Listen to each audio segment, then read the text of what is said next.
안녕하세요. 말랑말랑 인문학TV의 장영익 작가입니다. 오늘도 지난 시간에 이어서 르네상스의 사상가인 마키아벨리가 쓴 군주론에 대한 이야기를 해보려고 하는데요. 지난 영상에서 마키아벨리가 군주론을 쓴 이유에 대해 알아봤는데요.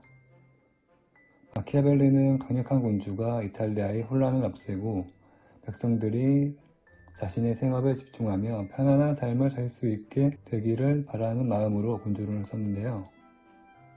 그런데 말입니다. 이 책은 이런 단어로 시작합니다. 메디치 전하. 전하?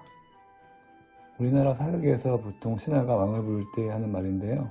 사실 이 군주론은 마키아벨리가 당시 유명했던 가문 중 하나로서 피렌체를 통치하고 있었던 메디치 가문의 로렌초 데 메디치에게 바친 책입니다.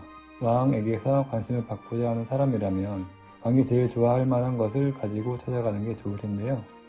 마키아벨리는 그동안 자신이 겪었던 경험과 배운 지식을 담은 책만큼 좋은 것이 없다고 생각했기 때문에 이를 책으로 엮어서 메디치 전하 로렌초 데 메디치에게 전해주려고 했다고 얘기합니다.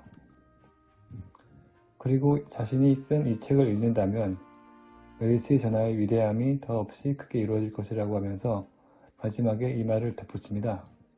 그 높은 곳에서 가끔씩 비천한 곳으로 눈을 돌린다면 마키아벨리 자신이 얼마나 가혹한 괴로움을 겪고 있는지를 알게 될 것이라고요. 이거 뭔가 냄새가 나지 않나요? 네, 마키아벨리는 구직활동을 한 겁니다. 일자리를 얻고자 한 것이죠. 하지만 로렌초 데 메디치는 그 책을 보질 않았고 마키아벨리의 구직활동은 실패로 돌아갑니다. 에이, 그럼 이 책은 결국 마키아벨리가 메디치에게 잘 보이려고 쓴 책이나 마찬가지네? 라고 생각하기엔 이 책 속에 담겨있는 내용이 그렇게 간단치 않습니다. 책 속에는 수많은 역사적 사례와 마키아벨리의 인간 본성에 대한 통찰이 담겨져 있기 때문이죠.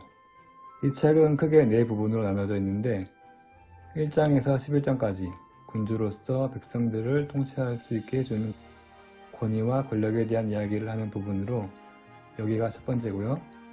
강력한 군대의 필요성을 강조하는 12장에서 14장이 두 번째 부분, 그리고 15장부터 23장까지 어떻게 백성들의 신뢰를 얻을 수 있고 멸시와 미움은 어떻게 하면 피할 수 있는지, 그리고 아첨을 피하는 방법과 같이 군주로서 주의해야 할 매우 현실적인 교훈들을 만날 수 있는데 여기가 세 번째 부분이며, 마지막 부분 24장에서 26장에서 이탈리아의 군주들이 국권을 잃고 약해진 이유를 설명하면서 강한 군대로 야만족을 무찔러야 한다고 강조하며 글을 마칩니다. 네 부분 중에 저는 세 번째 부분이 제일 인상 깊었는데요. 왜냐하면 군주에 대한 이야기를 하고 있지만 현대를 살아가고 있는 우리 삶에도 바로 적용해 볼 수 있는 이야기가 많기 때문입니다.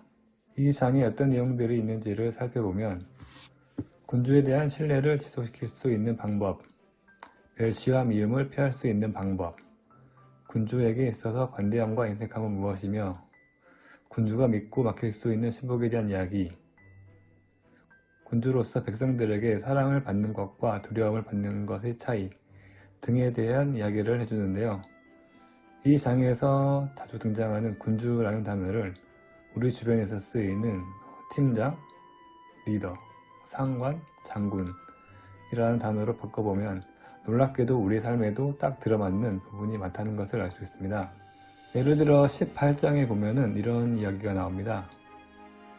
군주는 인자하고 신실하고 인간적이고 정직하고 종교적이어야 하며 실제로도 그렇게 행동해야 하지만 마음을 굳게 먹고 그러한 덕과 반대되는 일을 해야 할 필요가 있을 때에는 자세를 표변하여 능숙히 해낼 수 있어야 한다는 뜻입니다. 자, 여기서 군주라는 단어를 리더라는 단어로 바꿔서 생각해 봅시다. 하나의 조직을 이끌어 가다 보면은 자신 밑에 있는 사람이 100% 마음에 드는 경우는 거의 없을 텐데요. 분명 마음에 안 드는 부분도 있을 수 있겠죠. 그와 더불어 말을 잘 안 듣는 사람도 있을 거고요. 함께 다 같이 웃으면서 조직 생활을 하면 좋겠지만 그렇게 하지 못하는 경우도 생기겠죠. 그럴 때 때로는 마음을 굳게 먹고 필요한 조치를 시행할 수 있어야 합니다. 바로 그게 리더겠죠. 마키아벨리는 바로 아래 이어지는 문단에서도 이야기합니다.